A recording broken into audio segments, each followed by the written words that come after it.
You guys are showing catacombs, some of the dungeon levels here. What are some of the enemies people will be going up against?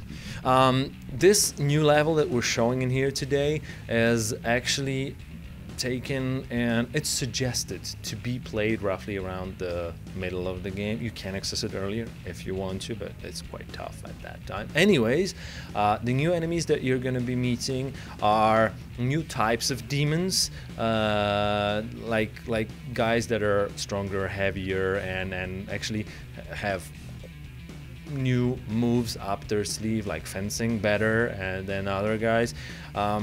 Some of the opponents are also going to be variations of opponents that you think you know. It's quite interesting because we're trying to make sure that when you're playing Lords of Fallen, every now and then you're getting surprised by the things that you were not expecting you to surprise you. For example, when you fight through opening stages of the game, you meet the opening opponents of the game. Let's say there's this opponent, we call him Infested, and he's been changed and mutated by the dark magic that is around there. He's blind, and a lot of people will think he's more of a trash mob at the beginning of the game, and then after a certain time you see variation of this Infested, and you think you know, and you find out that this guy can actually do more than these guys up to now, and that surprises you in a way, because when you kill him, you can see that he sort of revives, and you have to kill him again, and that's new. You didn't know that before, even though you thought you know this enemy.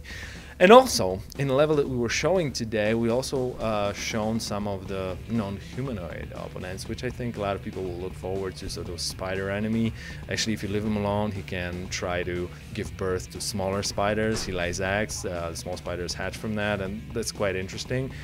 And of course, a new boss. We're showing the champion boss, and this boss is interesting because he's really fast, and he's always trying to fight with you in a close quarter. So he's trying to get close, and he's more of a boxing kind of guy. He can also trigger rage. If he manages to deal a lot of damage to you within a short amount of time, he can trigger rage when he becomes really, really crazy and berserk. But at the same time, there's a certain symmetry in this fight, because you as a player can try to deal a lot of damage in a short amount of time, and that staggers him. And what is even further is actually if you can stagger him and then you try to do it again, if you manage to do it, you can actually stagger him again, and it's a longer stagger. So there's a certain element of duality.